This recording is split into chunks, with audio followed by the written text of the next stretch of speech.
एक बार भगवान विष्णु अपने वैकुंठ धाम में क्षीरसागर पर शेषनाग की शैया पर आराम कर रहे थे तथा उनके बगल में माता लक्ष्मी भी बैठी थी। बहुत समय हो गया था, भगवान विष्णु ने पृथ्वीलोक का भ्रमण नहीं किया था। उन्होंने सोचा कि चलकर पृथ्वी का लोक भ्रमण किया जाए। जब भगवान विष्णु पृथ्वीलोक के भ्रमण के लिए चल रहे थे, तब माता लक्ष्मी ने भगवान विष्णु से कहा कि हे स्वामी, आप अकेले अकेले कहाँ जा रहे हैं। तब भगवान विष्णु ने माता लक्ष्मी से कहा कि हे देवी, मैं पृथ्वीलोक का भ्रमण करने के लिए जा रहा हूँ। तब माता लक्ष्मी ने कहा कि स्वामी, मैं भी आपके साथ चलूंगी।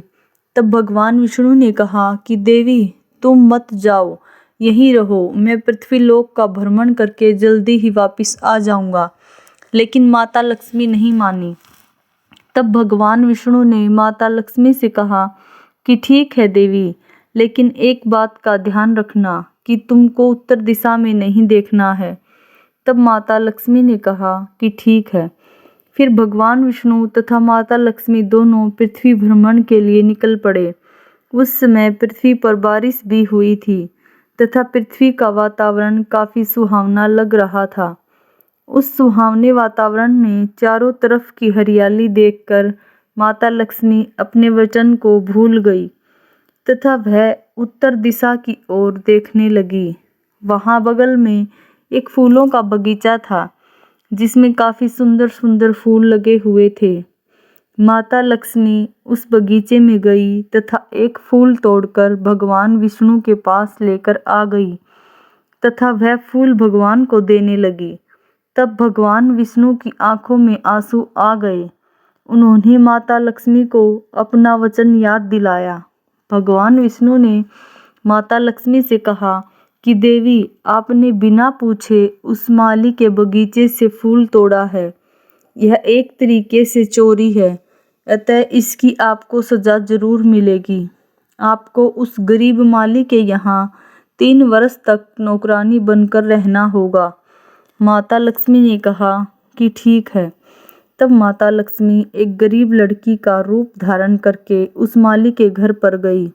उस माली का नाम माधव था। माधव काफी नेक तथा ईमानदार आदमी था। उसके 3 बेटियां तथा 2 बेटे थे। घर की परिस्थिति काफी खराब थी। माता लक्ष्मी जब माधव के पास गरीब लड़की का रूप धारण करके काम मांगने के लिए पहुंची, तब माधव ने उस लड़की को घर में रख लिया। माधव बोला कि जो रूखा सूखा हम खा रहे हैं वही तुमको भी मिलेगा।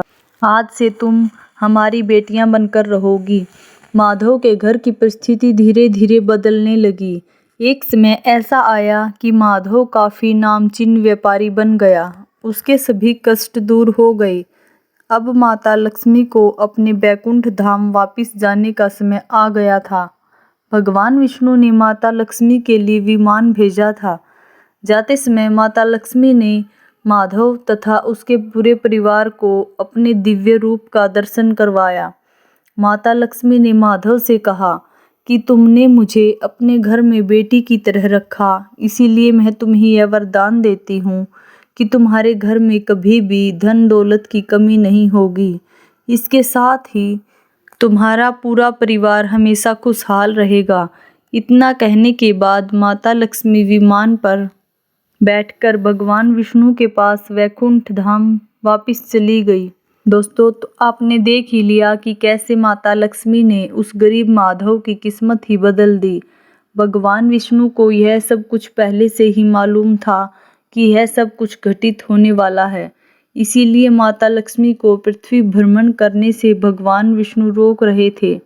लेकिन जो होना है वो तो पहले से ही निर्धारित है। दोस्तों, विधाता एक बार जो लिख देता है वो चाहकर भी कोई मिटा नहीं पाता। Please channel subscribe. Radhe Radhe.